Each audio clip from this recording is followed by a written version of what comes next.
We've been talking about miracles, but we're now going to get into, I guess, what you'd call the main topic, which is how do we know stuff? Anyone want to offer up some ideas?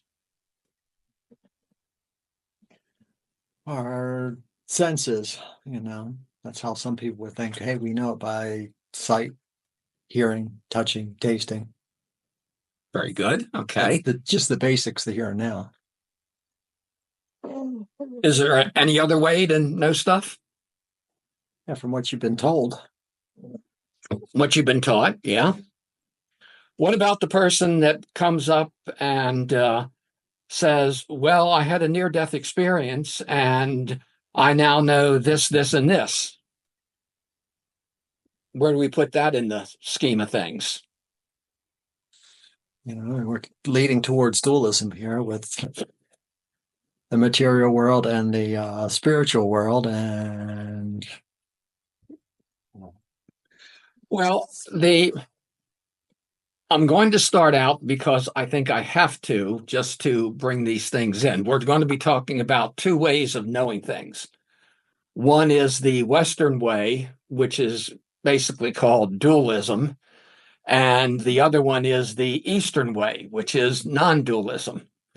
And just as an upfront teaser, I'll say that Jesus taught in the Eastern fashion, not the Western fashion. And we'll get into that just shortly here. But I'm going to have to take a small detour here because it is relevant and go back to um, Steve's answer about we know stuff through our senses. And in the modern world today, that's predominantly through science and technology. We learn various things and then we go on and teach other people. But all of this is based on, like Steve said, our sensory knowledge. So back at the beginning of the 1900s, science was bumping into some problems, and it took about 50 years to sort it all out. But this is the formation of what they called quantum mechanics.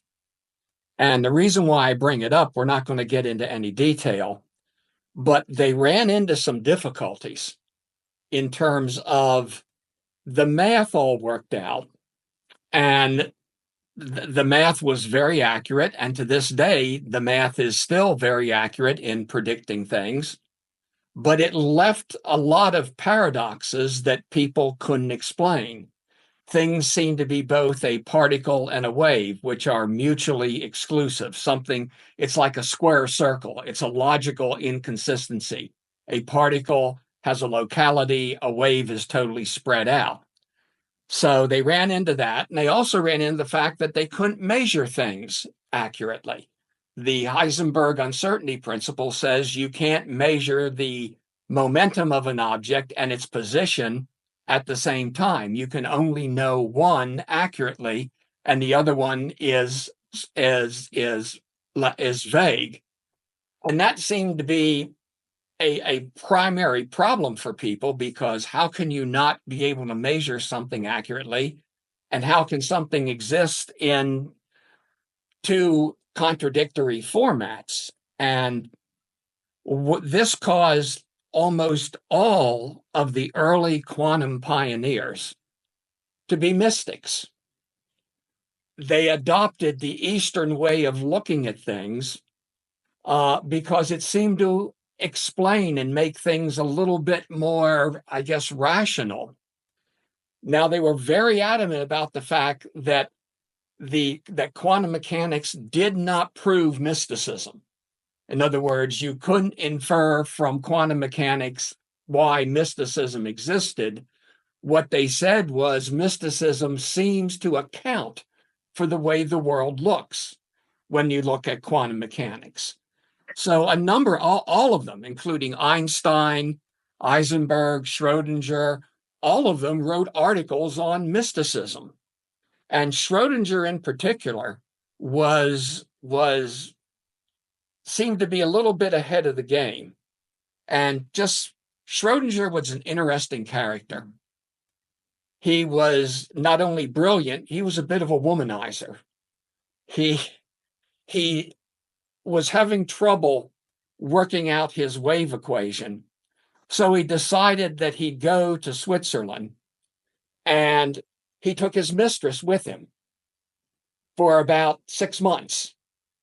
He worked out his wave equation during the day while he dallied with his mistress during the night.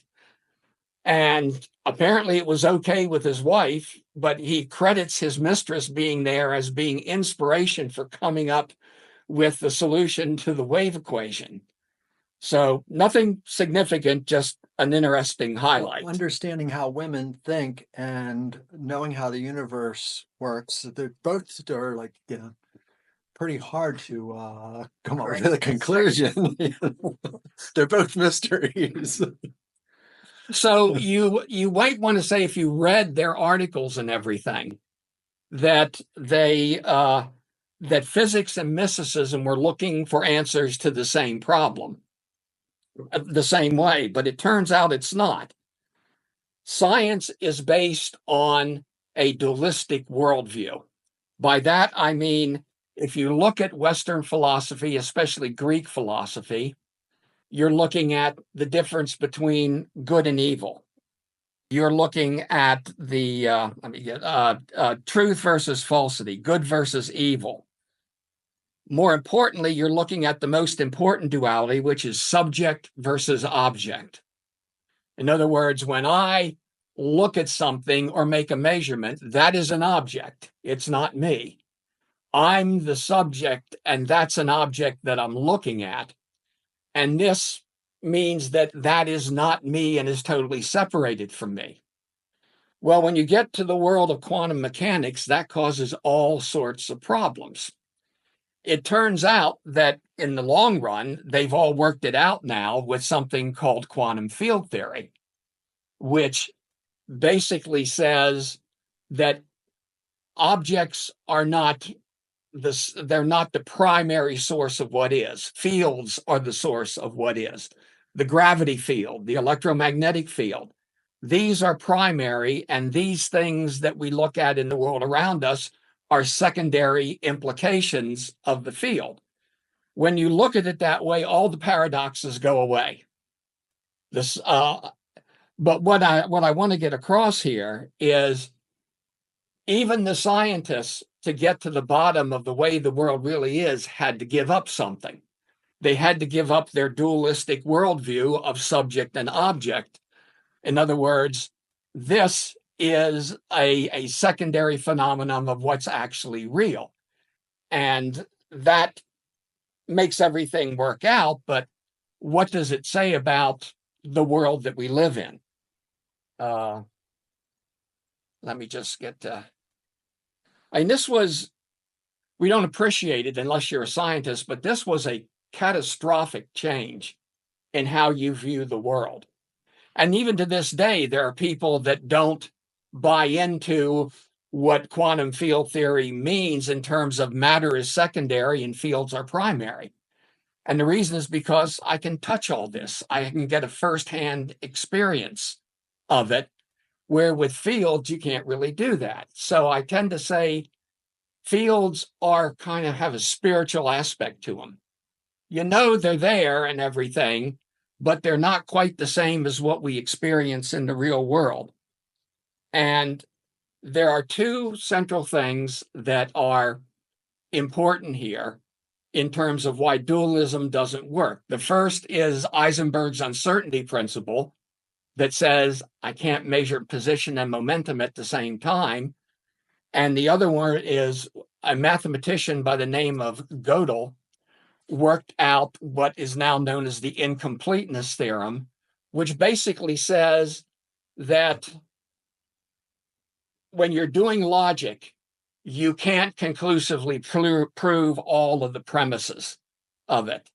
Let me just do the way he states it here, that a rigorous mathematical demonstration that every encompassing system of logic must have at least one premise that cannot be proven or verified without contradicting itself. So that kind of puts the bottom at what we can know based on logic. There's something more to the world that's simply based on logic. And I will get to the bottom here of, let me just double check something here.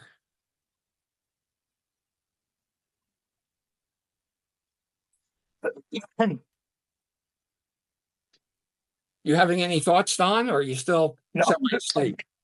I'm just listening. Go ahead.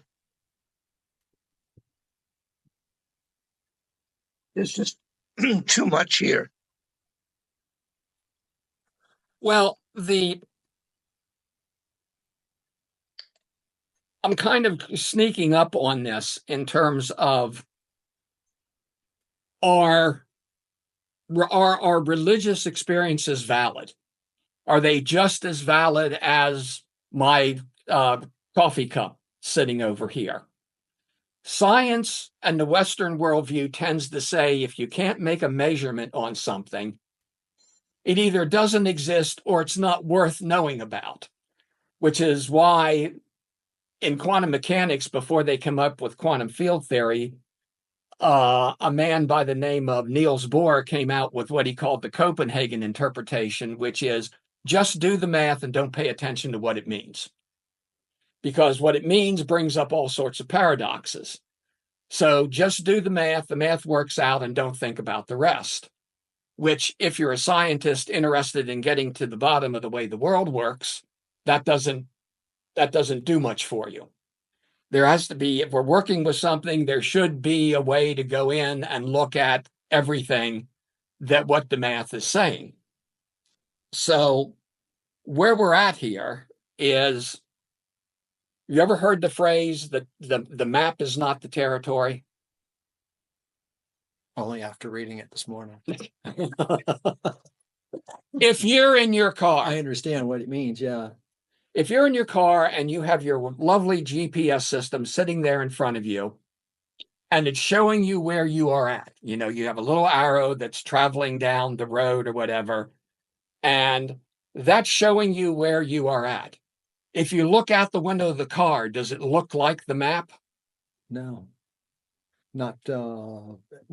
I mean, for example, when people are using their GPS devices and it says, make a left-hand turn now, and they go off the cliff, instead of going down the road another 100 yards and making safely the left-hand turn, the map is not the road.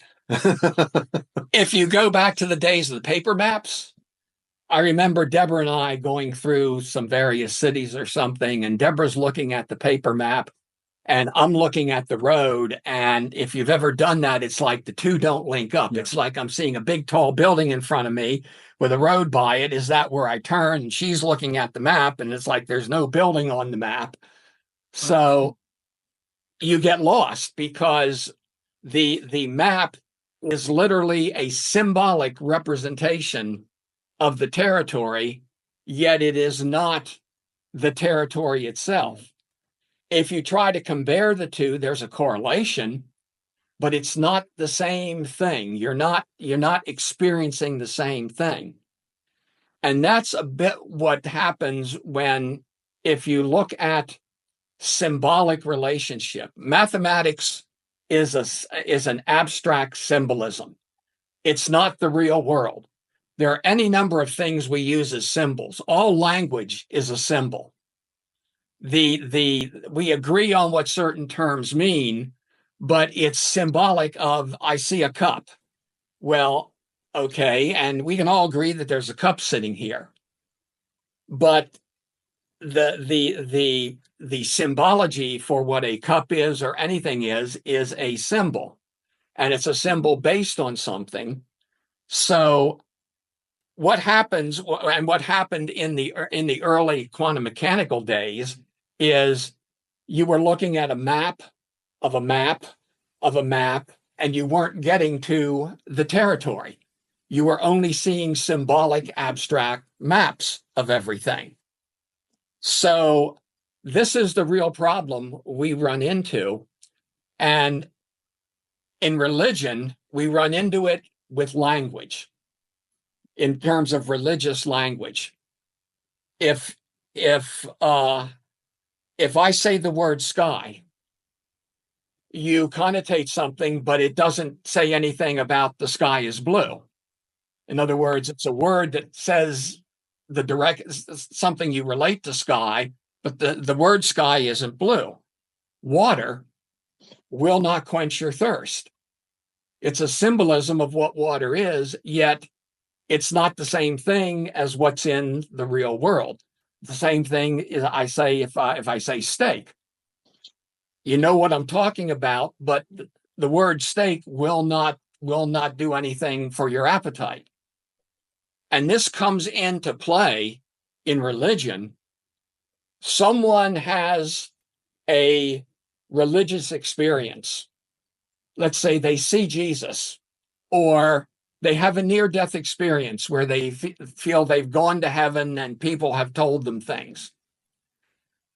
Anyone who's had a religious experience, if you ask them, well, describe it to me, they can't, because the symbolism is not there.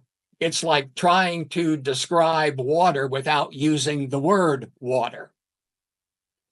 There is a limit to what the symbols will carry. So people that are experiencing something in a non-dual way, which is a religious experience, they can tell you how they felt. They can tell you what they thought it meant, but they can't really share what they experienced with you because the symbols don't translate. There is no symbolism for what they experienced and what they thought they saw or experienced. And that's a primary problem with a dualistic worldview. It doesn't, something gets left out. And let me get here.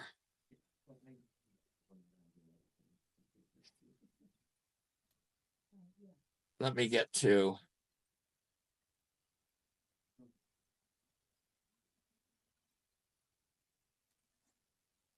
So we're now kind of touching on the two different ways of knowing.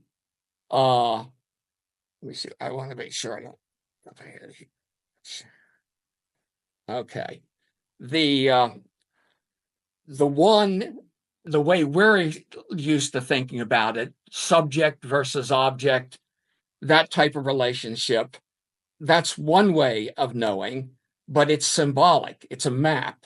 It's inferential, and it's dualistic knowledge, while the other has been called intimate, direct, or non-dual knowledge. If I'm talking to someone who's had a religious experience, they have an intimate relationship with it. Intimate meaning I can't separate it out from myself to tell you about it. Yet that doesn't mean that that knowledge is incorrect or not true. We get caught up in the way we think about the world actually gets in the way of experience the world in a religious way or in a non-dual way, because we want to bring everything back to a dualistic view where I can touch, feel, there's a subject and an object. So this is the difficulty we run into if we're trying to, let's say, expand our religious view of life. The symbolic dualistic way gets in the way of doing that. And I mentioned that, just see where I'm at here. How did Jesus teach normally? What's he known for in teaching? Parables. Parables. And you get if you try to interpret a parable based on a dualistic worldview, you will completely miss the point. I'll take, for example, a very well-known parable, the prodigal son. The basic story is the son wants his inheritance from his father, gets it, goes off, squanders it, and then has to come back home begging to his father to be accepted back again, which the father does. Now, also in this story, there's another son that's been there, dutifully doing what his religion told him to do. He followed his father's instructions. He was not out womanizing and doing things. He followed the game plan. He was, as Steve would say, he was a good Catholic. He did everything the right way in terms of what was expected of him. So now you have the son that squandered his whole inheritance, which asking for it from his father was a real no-no. I mean, he was acting like, well, I'm going to play like you're dead. I want you to give me the money that you owe me as if you were dead. So kind of an insult to the father, but the father gives it to him. What's the general impression you walk away with from the story?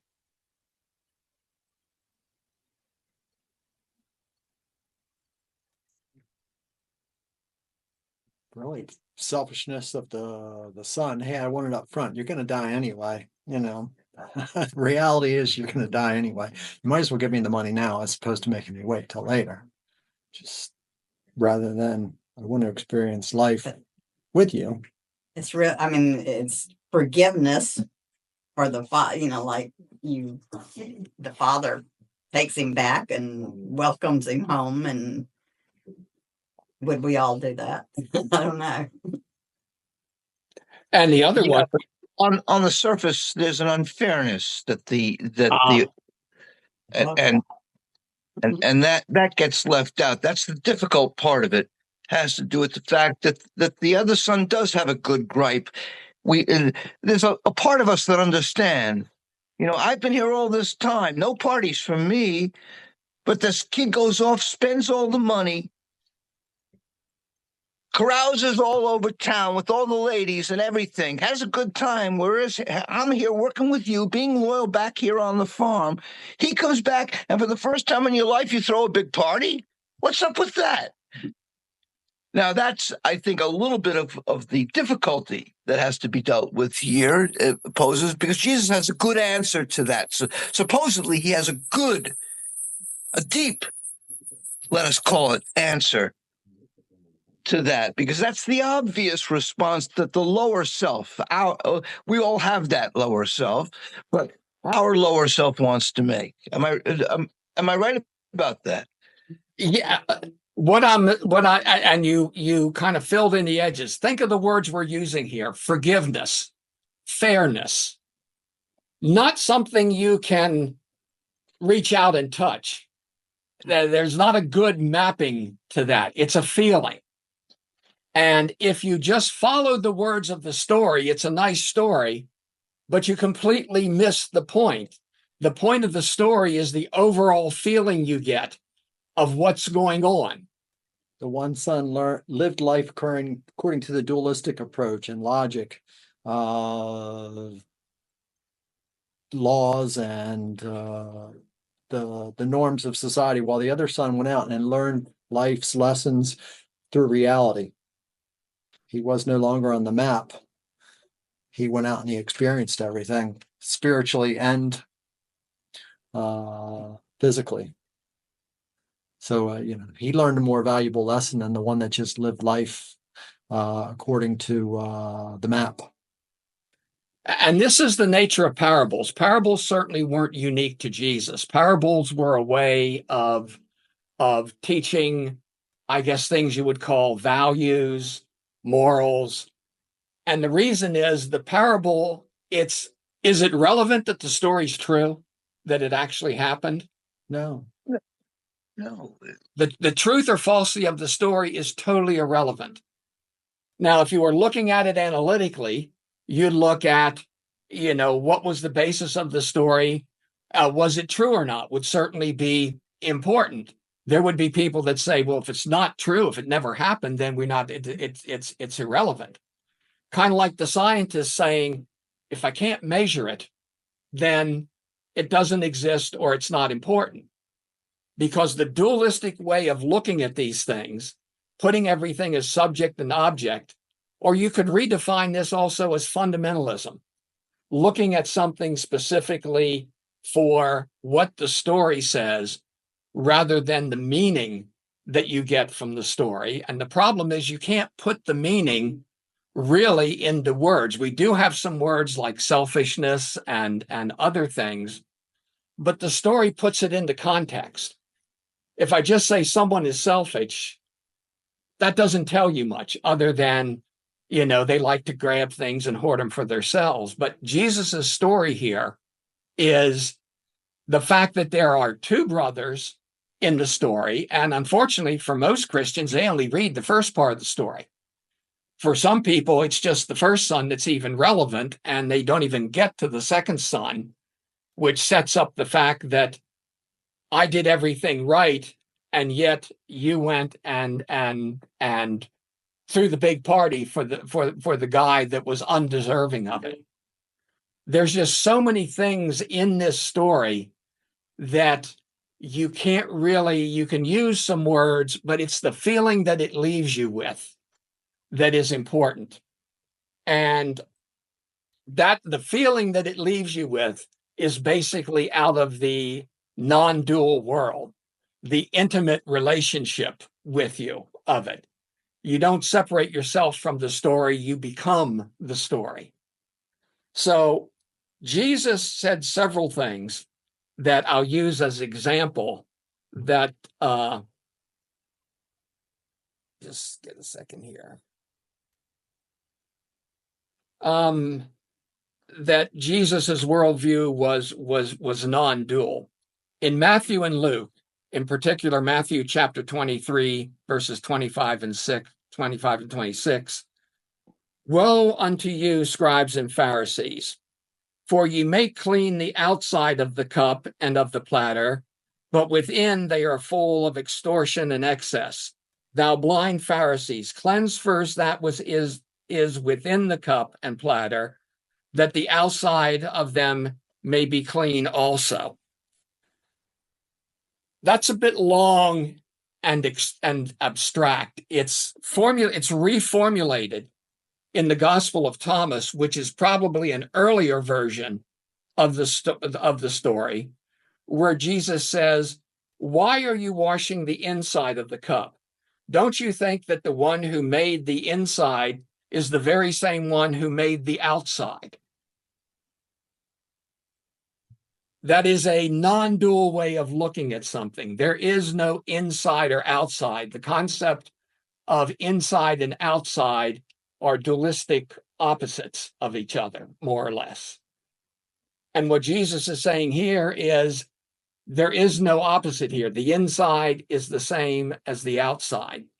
What does that mean, though? I'm stumbling over the very meaning of non-dualism. What does it mean? You can say those words. Here again, the problem is that we're confined right now amongst ourselves with words. We're talking, we're using words. We're trying to talk about something that goes beyond words. That's hard. In fact, some would say it's a great paradox in and of itself. How can you get into words? Even if your discussion for a Sunday morning is there's much more than we can pack into words, how in the world are you going to get to it by talking? Because talking is words. And you've defined the key point here. We have been so brought up with the Western dualistic way of thinking, it's hard for us to imagine a different way. The Gospel of Thomas is full of non-dual sayings that people read Thomas and go, wow, what did he even mean? Because we're not used to thinking that way. We're not used to thinking about Paul kind of summed it up. Paul was also a non-dual person. His one key statement that he made, and I forget the letter that it's in, but he says there is no Jew and Greek. There is no free and slave. There is no male and female. He's voicing the exact same thing that Jesus is voicing here. You're looking at stuff that is separate when it's not. It's all the same. And Jesus in the verse 114 of Thomas says one thing that this totally confounds everybody. But if we look at it from what he just said about the inside and the outside of the cup, it may make a little more sense. Simon Peter says to them, "Let Mary go out from our midst, for women are not worthy of life." Jesus said, "See, I will draw her so as to make her male, so that she may also become a living spirit like you males. For every woman who has become male will enter the kingdom of heaven." What is this from? The Gospel of Thomas. It's Oh, verse 1. Thomas. It's verse 1. No wonder it never made it into the canon of the New Testament. That's outrageous stuff from the point of view of Orthodox Christianity. But go ahead. Well, yeah, it is, because Orthodox Christianity has been converted from what Jesus taught into a dualistic way of looking at things. Right, but we should remind ourselves that the Gospel of Thomas is not in the Bible. It's an important point. That's all. It's left out for a purpose. It's not just by accident that it's left out,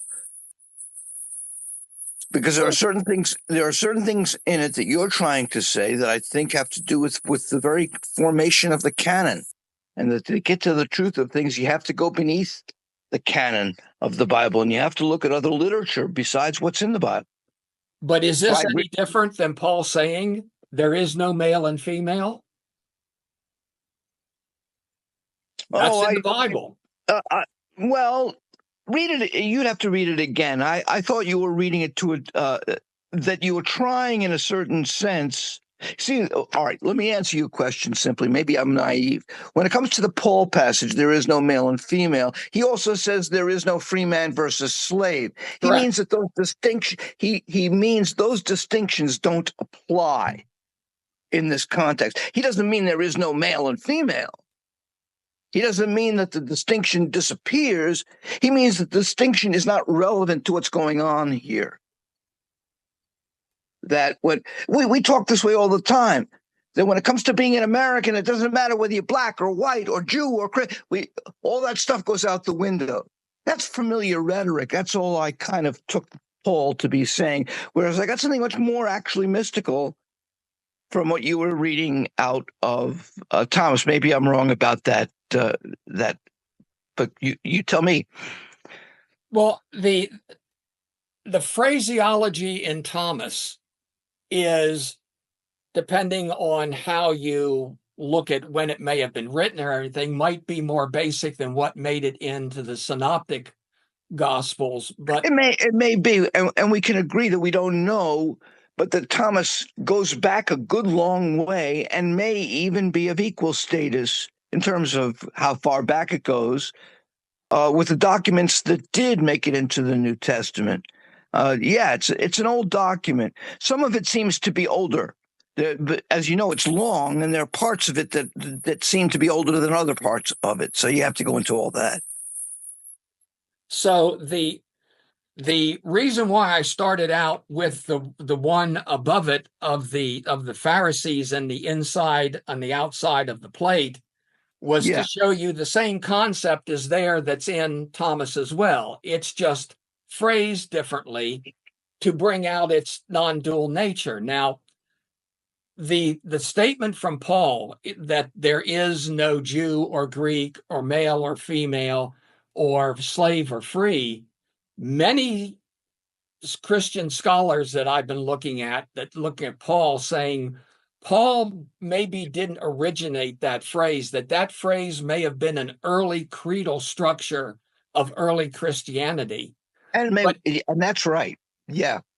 There are certain passages in Paul, and I don't think he was trying to fake anything here. He was simply reminding people of phrases that they already knew. We do this all the time when we speak. But sometimes there are longer passages which appear to be creedal passages, and yes.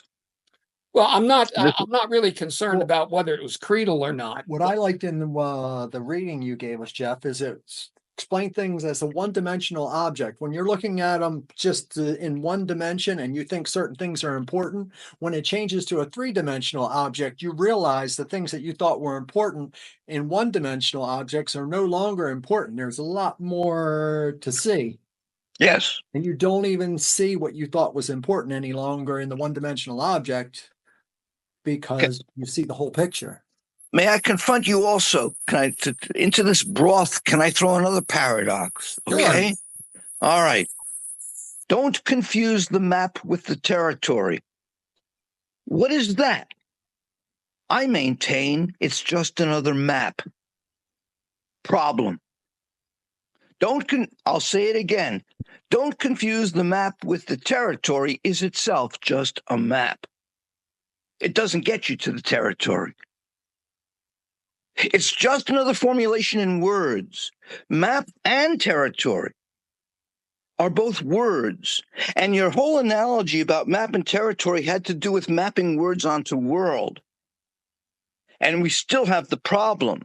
You know, there are those who might attend, let me put it this way, there are those, call them freshmen, you know, who might attend and hear the phrase, don't confuse the map with the territory, and think that they've learned something, think that they've gotten beyond a certain kind of way of looking at things, when all they were doing was getting a slightly better map.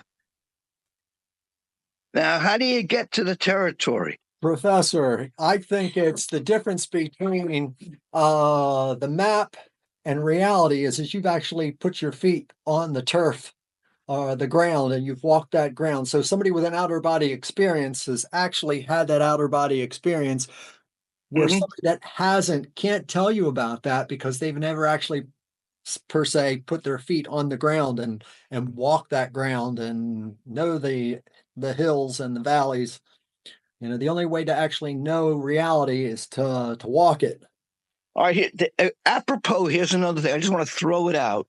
Whenever I hear discussions of this kind, I just want to blurt this out. So allow me to blurt on a Sunday morning about language and what is expressible in language.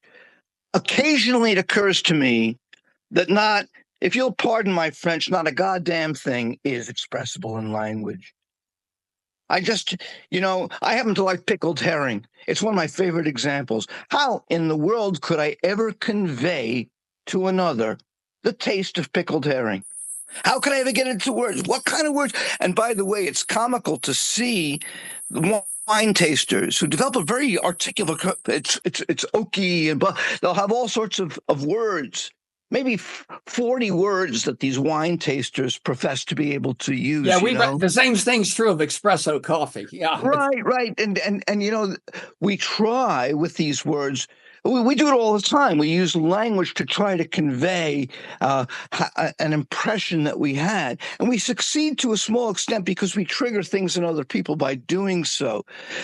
But that means, just like the problem with color, that I have no problem with the word red because I can convey to another person, I can trigger something in another person by the use of that. It all depends on the fact that that person and I both can have this ineffable experience of the red thing.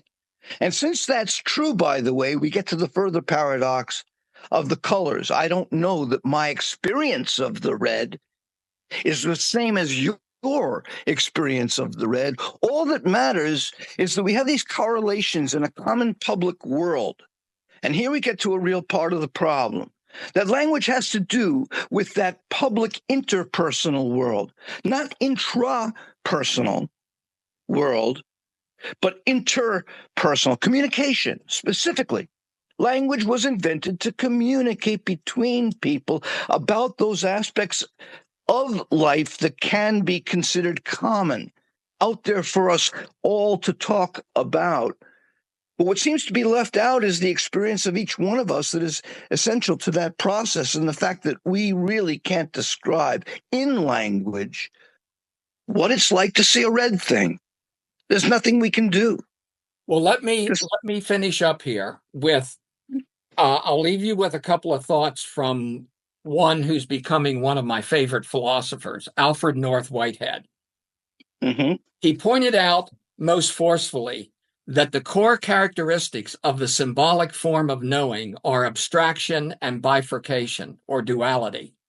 Mm-hmm. According to Whitehead, the process of abstraction, useful as it may be in everyday discourse, is ultimately false, in the sense that it operates by noting the salient features of an object, but ignoring all else. And therefore, extraction is nothing else than the omission of part of the truth.